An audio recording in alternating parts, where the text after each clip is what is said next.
امت مصطفیٰ صلی اللہ تعالیٰ علیہ وسلم کے ولی کامل سلطان الاولیاء غوث اعظم عبد القادر جیلانی قدس اللہ سرہ شریف آپ کی بارگاہ میں چلیں. آپ کا حال یہ ہے کہ آپ ایک جگہ بغداد میں بیٹھے ہوئے ہیں، بغداد پاک میں بیٹھے ہوئے ہیں. کسی مرید نے آ کر کے کچھ چیزوں کے ظاہر کرنے کا عندیہ دیا تو آپ نے بیٹھے ہوئے جگہ پر وضو کا برتن اپنے سامنے حاضر کر لیا، وہیں بیٹھے ہوئے تھے، کہیں گئے نہیں. اس کے علاوہ آپ کا یہ فرمان کہ اگر میں کسی مردے کو ٹھوکر مار دوں تو اللہ کے حکم سے وہ زندہ ہو جائے. اب ان کے پاس کون سی طاقت تھی؟ وہ آصف بن برخیہ سلیمان علیہ السلام کی امتی اتنا بھاری بھرکم تخت اٹھا کر کے لا رہے ہیں، کیسی باڈی ہوگی ان کی، کتنی طاقت ہوگی. یہاں شیخ عبد القادر جیلانی قدس اللہ سرہ شریف مردے کو ٹھوکر مارے تو وہ زندہ ہو جائے. کتنی طاقت ہے آپ کے اندر. طاقت کیسی تھی ان کی میں آپ کو بتاؤں. حلیہ اگر پڑھیں گے غوث پاک رضی اللہ تعالیٰ عنہ کا، نہایت ہی دبلے پتلے تھے غوث پاک. کثرت عبادت کی وجہ سے گردن کی ہڈیاں دکھتی تھی. غوث پاک رضی اللہ تعالیٰ نحیف تھے، یعنی موٹا بدن نہیں تھا آپ کا، دبلا بدن. سرکار غوث پاک رضی اللہ تعالیٰ عنہ کبھی کبھار تو ایسا ہوتا کہ کثرت بھوک کی وجہ سے غش کھا کر گر جاتے تھے. یہ جسمانی طاقت کی بات کر رہا ہوں. تو پھر ایسے کمزوری ہے اگر جسم کے اندر، ایسا نحیف شخص ہے کوئی اور وہ اتنا بڑا کام کر کے دکھائے کہ ٹھوکر مارے تو مردہ زندہ ہو، یہ کون سی طاقت ہے؟ سمجھ میں آیا کہ میرے عزیزوں ساری طاقتیں جسم کی نہیں ہوتی، کچھ طاقت روح کی بھی ہو. ان اولیاء کاملین کے پاس جو طاقت و قوت تھی وہ روحانی پاور تھا. اس کو ان لوگوں نے اتنا بلند کر رکھا تھا کہ جسم کے طاقت کی کبھی انہیں ضرورت بھی نہیں پیش آتی. آج اس طاقت کی طرف آؤ، مہینے میں ایک مرتبہ، ہفتے میں ایک مرتبہ، بلکہ ہونا یہ چاہیے کہ جس طرح میرا مولا کنٹینیو ہمیں انعامات و اکرامات کی بارشیں فرما رہا ہے، روز ہم اس کا ذکر کے الگ الگ طریقے ہیں. ایک تو اجتماعی طور پر ہم یاد کرتے ہیں، ایک ہوتا ہے تنہائی میں بیٹھ کر کے آپ اسے یاد کریں. اللہ تبارک و تعالی ہر ذکر کو قبول کرے. رات کے وقت بستر پہ چلے گئے تو بغیر ذکر الہی کے نہ سوئیں. ذکر کا مطلب ضروری نہیں کہ 100 مرتبہ یہ چیز وہ چیز کرنا چاہیے. اللہ رب العزت کو جس حالت میں بھی یاد کرو گے اس کو ذکر الہی کہتے ہیں. ذکر الہی، اس کا اثر کیا ہوگا جانتے ہیں آپ؟ اس کا اثر یہ ہے، اللہ اکبر. آیت میں پڑھتا ہوں، اس کا مطلب آپ کو سمجھ میں آ جائے گا. اللہ نے فرمایا فَاذْكُرُونِي أَذْكُرْكُمْ وَاشْكُرُوا لِي وَلَا تَكْفُرُونَ. تم میرا ذکر کرو میں تمہیں یاد کروں گا، اور تم میرا شکر کرو، ناشکری نہ کرو. ایک ہی جملے پر توجہ دے. اللہ نے کیا فرمایا؟ فَاذْكُرُونِي أَذْكُرْكُمْ. یہ دوسرے پارے کی آیت ہے. تم میرا ذکر کرو میں تمہیں یاد کروں گا. اللہ تو کیسے یاد کرے گا؟ بندوں کو کیسے یاد کرے گا؟ یہ سب سے بڑا پوائنٹ ہے، سب سے بڑا انعام ہے. اللہ جس بندے کو یاد رکھ لے پھر اس کا کچھ بھی نہیں ہونے والا ہے. اللہ جس بندے کو یاد کرے، کب وہ یاد رکھتا ہے، کب یاد کرتا ہے جانتے؟ جب تم ذکر کرتے کرتے پوری عمر بتا گئے. جوان تھے تب بھی ذکر کرتے تھے، بڑھاپے میں بھی اللہ کا ذکر کرتے، اللہ اللہ اللہ کرتے رہے، لا الہ الا اللہ کرتے رہے، اسے یا حی یا قیوم بیٹھتے اٹھتے پکارتے رہے. ایک وقت ایسا آتا ہے کہ جب تم بستر پر چلے گئے اور تمہاری زبان بند ہو گئی، تمہاری زبان بند ہو گئی، اب تمہارے اندر بولنے کی طاقت نہیں. اب اس کے بعد تمہارے دل کو بولنے کا حکم دیتا ہے، یہی اللہ کی یاد ہے. جب تم چپ ہو جاؤ گے پھر اللہ تمہیں یاد کرے گا. اور پھر میں نے ایک بزرگ کے متعلق پڑھا، ان سے ان کے مرید نے پوچھا کہ اللہ ہمیں کیسے یاد کرے گا؟ انہوں نے کہا تو یہاں یاد کر، جب تجھے قبر میں رکھ کر کے سارے چھوڑ جائیں گے وہ تنہا تجھے یاد رکھے گا. جہاں تجھے ضرورت ہے وہ وہاں یاد کرے گا. تو یہاں آج یاد کر لے اسے، آج اس کا ذکر کر لے، وہ تجھے تنہا کبھی نہیں چھوڑے. میرے عزیزوں ذکر کی ان مجالس سے ہم کتنے دور ہو چکے ہیں. اولیاء اکرام کی جو روایات تھیں ان سے ہم کتنے دور آ گئے. آج ہمارے دل بیمار ہیں، روح بیمار ہیں، اس کا کبھی علاج کرانے کے لیے ہم کوشش بھی نہیں کرتے. میں چاہتا ہوں کہ آج ان اذکار کی طرف ہم جائیں جو اولیاء اکرام سے منقول ہیں. بزرگان دین نے یہ اذکار کیے ہیں جس کے بعد انہوں نے اپنے مریدین کو خاطر خواہ نتائج بھی عطا کیے. مثال کے طور پر سب سے پہلے ہم ادب سے کھڑے ہوتے ہیں. کھڑے ہونے کے بعد میں آج طریقہ آپ کے سامنے پیش کر رہا ہوں. دائرے میں حلقے میں کھڑے ہوتے ہیں، ایک کا دوسرے سے ہاتھ ملا ہوا ہو. اس کی وجہ کیا ہے؟ اس کی وجہ یہ ہے کہ ہو سکتا ہے کہ میں نکما ہوں، میں کمینہ ہوں، میں بد اخلاق ہوں، لیکن مجلس میں اللہ کو کسی نہ کسی کا ذکر پسند آتا ہے. 40 مومنین اگر جمع ہو تو وہاں اللہ کا ایک مقبول بندہ ہوتا ہے. ایک مقبول ضرور ہوگا. جب ہمارے ہاتھ ایک دوسرے سے ملے ہوں اس مقبول بندے کے اثر سے اللہ سب کے ذکر کو قبول کرے گا، جڑا ہوا ہے نا ایک دوسرے سے۔ دوسری چیز اس کے آداب ہیں، اس کے آداب میں یہ ہے کہ جب ذکر کے لیے حاضر ہوں تو میں بتاؤں گا سارے وسوسوں سے اور سارے خیالات سے اپنے دماغ کو، اپنے دل کو آزاد کرنا چاہیے۔ صرف تصور یہ ہونی چاہیے کہ میں اکیلا ہوں اور میرا مولا میرے سامنے۔ جب میری پیشی ہوگی اللہ کی بارگاہ میں کیسے کھڑا رہوں گا، اللہ جب مجھ سے حساب کتاب لے رہا ہوگا میں کس طرح کھڑا ہوں، بس یہ تصور کر کے اس کی بارگاہ میں ذکر کے لیے کھڑا ہونا ہے۔ اس کے بعد دیکھو تمہارے جسم کے اندر جو کیفیت آئے گی وہ نہایت تبدیل کرنے والی کیفیت ہو۔ تمہارا دل خود بخود رونا شروع کرے گا جب تم اپنے دل کی طرف توجہ کرو گے۔ ایک بات یہ بھی یاد رکھیں، اللہ رب العزت کو یاد کرنے کے بعد بندے کی آنکھوں سے آنسو آنے چاہیے۔ کیوں؟ اس سے بھی پتہ چلتا ہے کہ زمین نرم ہے یا سخت ہے۔ روڈ پہ بارش ہو تو کوئی پودا نہیں اگتا، 10 سال بھی بارش ہو پودا نہیں اگتا۔ نرم زمین پر ایک دن بارش ہو دوسرے دن گھاس نکل آتی۔ کیوں؟ بارش کا کیا قصور ہے؟ بارش ایک ہی ہے برسنے والی، وہ نرم زمین پہ بھی وہی بارش برس رہی ہے، روڈ پر بھی وہی برس رہی ہے، لیکن دونوں جگہ اثر الگ الگ کر رہی ہے۔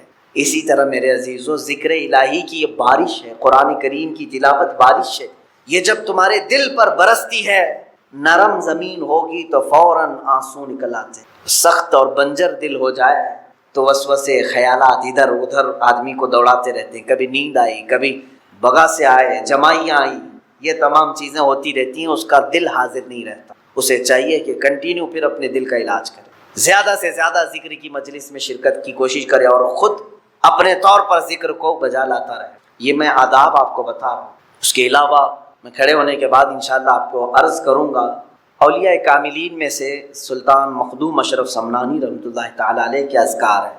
حضرت سلطان باہو رحمۃ اللہ تعالی جو ہر لفظ پر ہو کہتے تھے، ان کے نعتیہ کلام ہے، ان کے حمد کے پوری کتاب ہے، ایک شعر بھی ایسا نہیں ہے جس میں آخر کا حرف ہو نہ ہو۔ ہر شعر ختم ہوتا ہے لفظ ہو پر، جس کا مطلب ہوتا ہے صرف وہی ہے اور کوئی نہیں، صرف وہی ہے۔ اور ان کے ہو کی طاقت اتنی تھی کہ سلطان باہو کے والد پر پابندیاں لگا دی گئی تھیں، غیر مسلموں نے پابندیاں لگائی تھی کہ تمہارے بیٹے کو باہر بازار میں مت چھوڑنا۔ کیوں جانتے ہیں؟ جب یہ بازار پر نکلتے، جس راستے سے جاتے، لوگ جو دیکھتے وہ کلمہ طیبہ پڑھتے۔ سلطان باہو کے ہو کے ذکر کی بڑی برکت ہے۔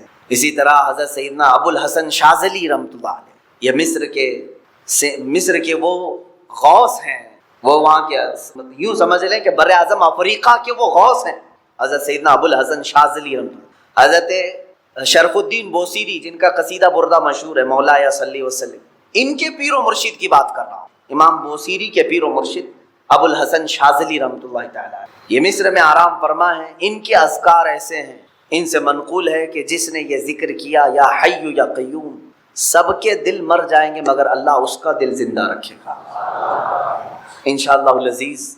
یہ بزرگان دین سے اور جو مجھے اجازت ہے میرے مشائخ سے، وہ میں ذکر کرانے کی کوشش کروں گا، اور آپ ہمتن تمام جسم و روح کے ساتھ حاضر ہو کر کے ذکر کریں گے انشاءاللہ۔ اور میں امید کرتا ہوں کہ جگہ جگہ بیانات سے زیادہ، جلسوں سے زیادہ ذکر کی مجلسیں سجانے کی کوشش کریں۔ کیوں جانتے ہیں؟ اس میں روح کی غذا ہے۔ بیان ضرور سنیں آپ، جلسہ ضرور کریں، میں اس کا مخالف نہیں، لیکن اس کے بعد ہمیں ذکر کی یہ غذا بھی دینی چاہیے۔ یوں ہی ہوتا ہے، اگر سمجھ لیں کہ میں کنٹینیو آپ کو مہینے بھر بیان کیا اور کبھی ذکر کی مجلس کی طرف نہیں لایا۔ 3 نبیوں کا ذکر ایسا ہے کہ جنہوں نے جیسے ہی پکارا اللہ نے فوراً ان کی دعا قبول کی۔ ایک ایوب علیہ السلام، تینوں کے جملے سن لیجیے، تینوں کے جملے۔ ایوب علیہ السلام کو آزمائش میں مبتلا کیا گیا تو سخت بیمار ہوئے تھے، انشاءاللہ وہ 23ویں پارے میں ان کا تفصیلی ذکر آئے گا۔ بہت سخت آزمائش میں مبتلا تھے، جسم پورا بیمار۔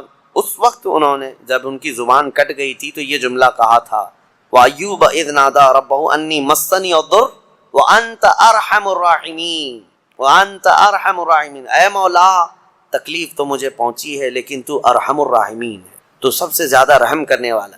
اس کے فوراً بعد اللہ فرماتا ہے فَاسْتَجَبْنَا لَهُ فَكَشَفْنَا مَا بِهِ مِن ضُرٍّ، ہم نے ایوب کی دعا سن لی اور جو انہیں تکلیف تھی فوراً اس کو ہم نے دور کر دیا۔ یہ ایوب علیہ السلام کی سن لی، ادھر یونس علیہ السلام کی سن لی۔ یونس علیہ السلام کا جملہ کیا تھا؟ لا الہ الا انت سبحانک انی کنت من الظالمین، اس کو اسم اعظم بھی کہا گیا ہے، بہت تیز دعائیں قبول ہوتی۔ تیسرے نبی کا ذکر ہے حضرت زکریہ علیہ السلام، اولاد نہیں تھی، بڑھاپا آ گیا تھا، تب انہوں نے یہ کہا تھا ربی لا تذرنی فردا وانت خیر الوارثین، اے میرے رب مجھے تنہا مت چھوڑ، مجھے اکیلا مت رکھ، تو بہترین، تو خیر الوارثین ہے، بہتر وارث دینے والا ہے، سب کا بہترین وارث تو ہی ہے۔ تو یہ دعا حضرت زکریہ علیہ السلام کی اللہ کو پسند آئی، اے اللہ مجھے اکیلا مت چھوڑ، تو خیر الوارثین ہے۔ اللہ فرماتا ہے فاستجبنا له ووهبنا له یحییٰ، ہم نے زکریہ کی دعا سن لی اور فوراً ان کو یحییٰ علیہ السلام کی شکل میں بیٹا آتا ہے۔ تین دعائیں میں نے آج آپ کو بتائی ہیں، ایک ایوب علیہ السلام کی، ایک یونس علیہ السلام کی، ایک زکریہ علیہ السلام کی۔ ایوب علیہ السلام نے بیماری میں دعا کی، یونس علیہ السلام نے اندھیریوں میں دعا کی، زکریہ علیہ السلام نے بے اولاد ہونے پر دعا کی۔ یہ تینوں معاملات ہماری زندگیوں میں آتے ہیں، کوئی بے اولاد ہے، کوئی پریشان حال ہے اور کوئی بیمار ہے۔ یہ تین دعائیں یاد رکھیں، اللہ نے فوراً ان آیتوں کے بارے میں فرمایا، ان کے آیتوں کے بعد فرمایا، ہم نے فوراً قبول کیا ان کی باتوں کو، فوراً قبول کیا۔ یقیناً اللہ تبارک و تعالیٰ آج بھی قبول کرنے والا ہے۔ اور ایک آیت اللہ تعالیٰ نے اس بارے میں ارشاد فرمائی، مولا کریم فرماتا ہے کہ یہ سب نبیوں کے ذکر کے بعد یہ سورہ جہاں ختم ہونے کو آیا، آخر میں جہاں سورہ ختم ہونے کو آیا، اخیر سورہ میں رب تبارک و تعالیٰ آخری نبی کے بارے میں فرماتا ہے وَمَا أَرْسَلْنَاكَ إِلَّا رَحْمَةً لِّلْعَالَمِينَ، محبوب ہم نے آپ کو سارے جہانوں کی رحمت بنا کر بھیجا ہے، رحمت بنا کر بھیجا ہے۔ رحمت کا مطلب کیا ہے؟ رحمت جس کے ذریعے سے خوشیاں ملے، جس کے ذریعے سے مشکلات حل ہوں، جس کے ذریعے سے اللہ تعالیٰ تمہاری مصیبتوں کو دور کرے، وہ رحمت ہے۔ ماں بیٹے کے لیے رحمت ہے، باپ بیٹے کے لیے رحمت ہے، یہ سب رحمتیں ہیں۔ اور اللہ تعالیٰ کی سب سے بڑی رحمت اس دنیا میں کوئی ہے تو وہ محمد الرسول اللہ کی ذات صلی اللہ علیہ وسلم، وہ سب کے لیے رحمت ہے، وہ سب کے لیے رحمت۔ حتیٰ کہ آپ کو میں بتاؤں، زمین و آسمان اس بارے میں لڑائیاں کرتے ہیں، زمین اور آسمان۔ اعلیٰ حضرت نے اس کو اپنے نعت میں لکھا ہے، خم ہو گئی پشت فلک استان زمین سے، یعنی آسمان بہت اپنی ڈینگے، یعنی اپنی بڑائیاں بتا رہا تھا کہ مجھ میں چاند ہے، مجھ میں ستارے ہیں، مجھ میں سورج ہے، یہ سارے بڑے بڑے سٹارز آسمان اپنے اندر رکھتا ہے۔ تو زمین نے ایک ہی تانا دیا تھا، ایک تانا دیا تھا۔ اعلیٰ حضرت فرماتے ہیں خم ہو گئی پشت فلک، یعنی آسمان کی پیٹھ جھک گئی اس تانے زمین سے، زمین کے اس تانے کو سن کر۔ خم ہو گئی پشت فلک اس تانے زمین سے، سن ہم پہ وہ سرور دو عالم ہے، وہ رتبہ ہے ہمارا۔ ہمارے اوپر تو چاند سورج ستارے جس سے فیض پاتے ہیں وہ محمد الرسول اللہ زمین میں ہے۔ میرے عزیزو، آپ کو میں بتاؤں، رسول پاک صلی اللہ تعالیٰ علیہ وسلم ملائکہ کے لیے رحمت ہیں کہ نہیں؟ میں آپ سے کچھ سوالات کر رہا ہوں۔ اور اللہ کے کئی عالم ہیں، عالم یعنی کئی دنیا ہیں، کئی جہاں ہیں، ہاں وہ ہر عالم کے لیے ہے رحمت ہے، وہ ملائکہ کے لیے رحمت ہے، جنات کے لیے رحمت ہے، نباتات کے لیے رحمت ہے، جتنے اللہ تعالیٰ کی مخلوقات ہیں سب کے لیے کیا ہے میرے مصطفیٰ؟ رحمت ہیں۔ شاعر نے بڑے اچھے انداز میں کہا ہے وہ ہر عالم کی رحمت ہیں، کسی عالم میں رہ جاتے یا ان کی مہربانی ہے کہ یہ عالم پسند آیا، یا ان کی مہربانی ہے کہ یہ عالم پسند آیا۔ میرے عزیزو، یہ قربان جاؤ میرے مصطفیٰ کریم کے اس روئے زمین پر کہ آقا ہمارے درمیان میں، ورنہ وہ ملائے اعلیٰ میں رہتے، وہ فرشتوں کے درمیان رہتے، وہ جنتی حوروں کے درمیان رہتے، لیکن مولا رسول کریم صلی اللہ تعالیٰ علیہ وسلم کو ہمارے درمیان میں رکھا۔ یہ حضور کی اپنی پسند تھی اپنی امت کے ساتھ رہنے۔ اور یہ بھی میں آپ کو بتا دوں، قیامت کے دن کیا میرے نبی صلی اللہ تعالیٰ علیہ وسلم پچھلی امتوں کے لیے رحمت نہیں ہوں گے؟ آدم علیہ السلام سے لے کر عیسیٰ علیہ السلام تک کے ہر امتی کے لیے حضور رحمت ہے، سب کے لیے رحمت ہے، سب کا حساب حضور کی شفاعت کے بعد ہونا ہے۔ لیکن اس کے باوجود میرے آقا صلی اللہ علیہ وسلم قیامت کے دن اگر کہیں نظر آئیں گے تو وہ اپنے امتیوں کے بیچ میں نظر آئیں گے، ہمارے درمیان نظر آئیں گے۔ لوگ نبی پاک صلی اللہ تعالیٰ علیہ وسلم کے ارد گرد ہوں گے۔ عزیزان گرامی وقار، اب یہاں پر ایک بات میں عرض کرتا ہوں، ایک آیت میں پڑھتا ہوں، آپ خود سمجھ جائیں گے۔ 11ویں پارے میں یہ آیت گزر چکی ہے، میں ترجمہ بتاتا ہوں اور کس کی طرف اشارہ ہے آپ خود سمجھ لیں گے، پڑھے لکھے لوگ ہیں۔ اللہ فرماتا ہے قل بفضل اللہ وبرحمتہ فبذلک فلیفرحوا۔ یہ آیت کا ایک حصہ میں نے تلاوت کیا۔ اے محبوب آپ فرما دیں، آیت کا ترجمہ میں کر رہا ہوں، آپ فرما دیں کہ جب اللہ کا فضل تمہیں ملے، لوگوں کو اللہ کا فضل ملے یا اللہ کی رحمت آئے تو خوب خوشیاں مناؤ۔ اللہ نے کیا فرمایا؟ جب اللہ کی رحمت تمہیں مل جائے تو خوب خوشیاں منائے۔ سنی ہو سمجھ گئے؟ قرآن کی آیت کہہ رہی ہے جب تمہارے پاس اللہ کی رحمت آ جائے تو اب ہر ایک کو بات پتا ہے اللہ کی سب سے بڑی رحمت اس روئے زمین پر 12 ربیع الاول کو آئی۔ تو اب جو ہماری خوشیاں منانے کا طریقہ ہے وہ قرآن کے مطابق ہے یا نہیں؟ قرآن کے مطابق اللہ نے فرمایا جب اللہ کی رحمت تمہارے پاس آئے تو خوشیاں مناؤ۔ اچھا، اور دوسری بات وسیلے کے متعلق کہتے ہیں کہ ان کے وسیلے سے دعا مانگنا جائز ہے کہ ناجائز ہے؟ بالکل، قرآن سے میں بتاتا ہوں، یہ بھی 11ویں پارے کی آیت ہے۔ اللہ فرماتا ہے فقالوا ربنا لا تجعلنا فتنة للقوم الظالمین۔ یہ پچھلی امتیوں کی دعا اللہ فرما رہا ہے۔ پہلے کہ ان لوگوں نے کہا اے ہمارے رب ہم کو ظالم قوم کے لیے آزمائش کا ذریعہ نہ بنا، ظالم قوم کے ہاتھ ہمیں مت چھوڑ دے۔ ان کی دعائیں وَنَجِّنَا بِرَحْمَتِكَ مِنَ الْقَوْمِ الْكَافِرِينَ، یہ دعا تھی پہلے والوں کی، لیکن قیامت تک آنے والا یہ دعا کر سکتا ہے، قیامت تک آنے والا یہ دعا کرے گا۔ کیا؟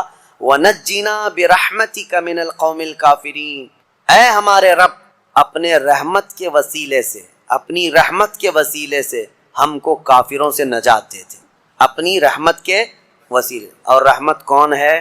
قرآن میں یہ لفظ آیا ہے وَنَجِّنَا بِرَحْمَتِكَ، تیری رحمت کے صدقے، تیری رحمت کے وسیلے سے ہمیں کافروں سے نجات دے دے۔ قرآن میں خود اللہ نے سکھایا اور خود فرماتا ہے وَمَا أَرْسَلْنَاكَ إِلَّا رَحْمَةً لِلْعَالَمِينَ، محبوب آپ تو پوری دنیا بلکہ سارے جہانوں کے لیے رحمت ہے۔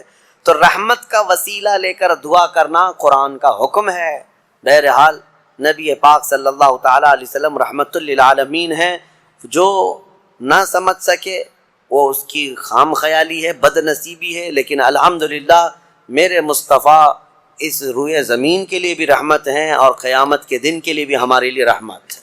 اللہ کریم میرے مصطفیٰ کی عاشقوں کی جماعت میں زندہ رکھے اور ان کے سچے عاشقوں میں ہی ہماری موت عطا فرمائے۔ سورہ حج کا بھی تذکرہ آیا ہے کل کی سورہ میں، جیسے سورہ کہف سورہ طٰہٰ اور سورہ کہف وغیرہ جو ہم نے تلاوت کی تھی، اس میں بہت ساری چیزیں، کئی لوگوں نے ہم سے سوال کیا ذوالقرنین کون تھے، کیونکہ یہ سوال یہودیوں نے حضور سے کیا تھا، اور پھر دیگر کچھ چیزیں۔ دیکھیں میں آپ کو ایک بات بتا دوں، یہاں مختصر سا وقت ہے، تھکے ہوئے لوگ ہیں، تراویح کافی 1.5 گھنٹے تک 2 گھنٹے تک پڑھتے ہیں، پھر میں آپ کو اتنی دیر تک پکاتا رہوں یہ بھی مناسب نہیں ہے۔ میں یہ چاہتا ہوں کہ مختصر انداز میں آپ کو جو اہم پیغامات ہیں وہ مل جائیں۔ پوری تفسیر سننا ہے تو پھر تفسیر آپ کو پڑھنا بھی چاہیے، میں پوری تفسیر تھوڑی نہ بیان کر رہا ہوں۔ اور آپ کو پتہ ہوگا ہم تفسیر کر رہے تھے، تقریباً 7 سال میں نے تفسیر کیا، الحمدللہ 7 سال میں صرف ہمارے 5 پارے ہوئے، قرآن کی تفسیر کے 5 پارے بھی میں نے پورے مکمل نہیں کیے، 5 پارے اخیر تک پہنچا تھا جس کے لیے ہمیں 7 سال لگ گئے تھے، بلکہ اس سے زیادہ ہی لگ گئے تھے۔ تو آپ اندازہ کریں کیا میں یہ 30 دنوں کے اندر پورے قرآن کی تفسیر کر سکوں گا؟ بس پورے پارے کے اندر جو اہم پیغام ہوتا ہے، کوئی اہم واقعہ ہوتا ہے، وہ عبرت کے لیے آپ کے سامنے رکھ دیا جاتا ہے۔